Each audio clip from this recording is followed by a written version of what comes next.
नमस्कार दोस्तों, आज हम सामुदायिक रेडियो स्टेशन 91.2 एफएम से बात कर रहे हैं। हम शिक्षा शास्त्र विद्या शाखा से मैं विनय सिंह रावत और मेरे साथी प्रियंका सिंह हैं। हम आज योग और अंतर्राष्ट्रीय योग दिवस के महत्व के बारे में बात करने के लिए आए हैं। सबसे पहले आप सभी लोगों को मेरा नमस्कार और अंतर्राष्ट्रीय योग दिवस की आप सभी लोगों को बहुत बहुत बधाई और शुभकामनाएं। मैं योग के बारे में बात करना चाहूंगा। सबसे पहले योग की शुरुआत प्राचीन भारतीय परंपरा से मानी जाती है, जिसका उद्देश्य शारीरिक, मानसिक और आत्मिक स्वास्थ्य को बढ़ावा देना है। योग की उत्पत्ति कई हजार वर्षों पहले भारत में हुई थी और इसका उल्लेख सबसे पहले हमारे सबसे पुराने वेद ऋग्वेद में मिलता है।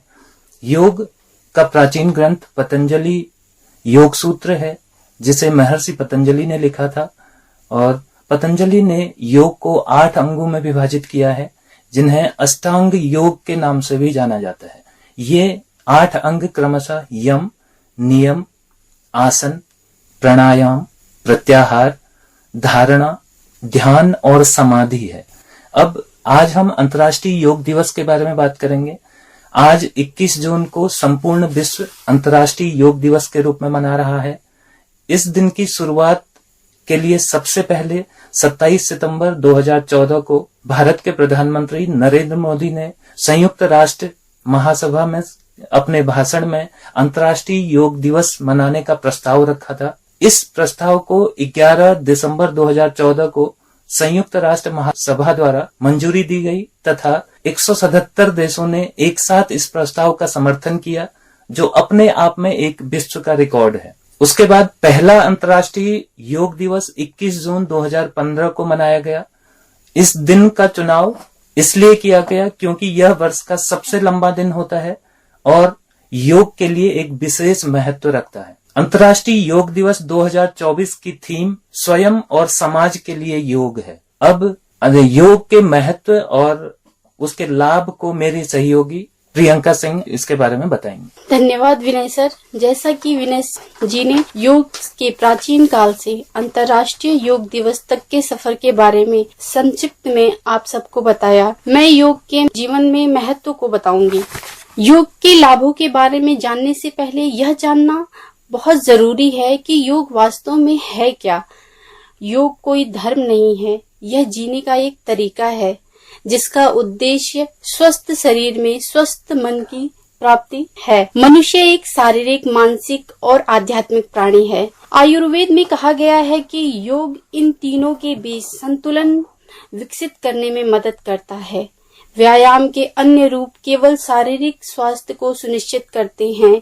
इन व्यायामों को आध्यात्मिक तथा सूक्ष्म शरीर के सुधार से बहुत कम लेना देना है। योग सिर्फ शरीर को मोड़ना, मरोड़ना और सांस को रोकना नहीं है। यह आपको ऐसी अवस्था में लाने की तकनीक है जहां आप वास्तविकता को बस वैसा ही अनुभव करते हैं जैसा वह है। अगर आप अपनी ऊर्जा को उल्लास में आनंदित होने देते हैं तो आपका संवेदीय शरीर फैलता है। यह आपके पूरे ब्रह्मांड को अपने एक हिस्से के रूप में अनुभव करने में सक्षम बनाता है, जिससे सब कुछ एक हो जाता है। यही वह मिलन है जो योग बनाता है।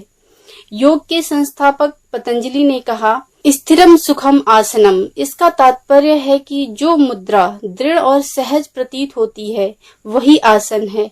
आपको यह जानकर आश्चर्य हो सकता है कि आसन योग की क्रिया में केवल एक प्रारंभिक चरण है। ऐसा तरीका है जो आपको अधिक से अधिक अच्छा हासिल करने के लिए प्रोत्साहित करता है। योग आपके मन, शरीर और आत्मा के बीच सामंजस्य को आदर्श बनाने पर केंद्रित है। जब आप सुख को इस तरह से समायोजित करते हैं कि आपके भीतर सब कुछ शानदार ढंग से काम करता है, तो आप अपनी क्षमताओं का सर्वश्रेष्ठ उपयोग कर पाएंगे। योग के महत्वपूर्ण लाभ जैसे मस्तिष्क के कार्य प्रणालियों में सुधार करना, योग का महत्वपूर्ण कार्य है। ये तनाव के स्तर को कम करना, लचीलापन बढ़ाता है शरीर में योग, रक्तचाप कम करता है, फेफड़ों की क्षमता में सुधार करना, चिंता से रहित, मधुमेह रोगियों के रक्त शर्करा को कम करना, संतुलन की भावना में सुधार करना, स्वस्थ वजन, हृदय रोगों के जोखिमों को कम करना, यह सब योग की विशेषताएं हैं।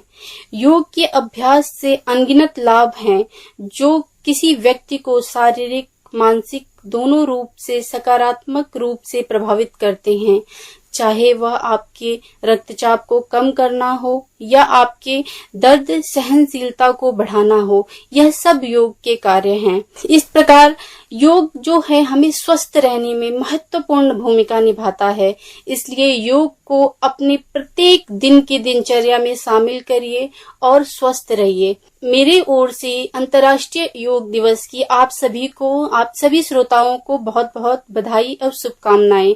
योग को अपनी दिनचर्या में, रोज की दिनचर्या में जरूर शामिल करें। धन्यवाद। तो दोस्तों, अभी आप सुन रहे थे विनय सिंह रावत और प्रियंका सिंह को। कैसी लगी आपको ये बातचीत? अपना फीडबैक जरूर दीजिएगा। हमारा यूट्यूब चैनल है हेलो हल्द्वानी नाम से, फेसबुक पेज है, इंस्टा अकाउंट है। आपके फीडबैक का बहुत बेसब्री से इंतजार रहेगा। तो सुनते रहें उत्तराखंड मुक्त विश्वविद्यालय का कम्युनिटी रेडियो हेलो हल्द्वानी।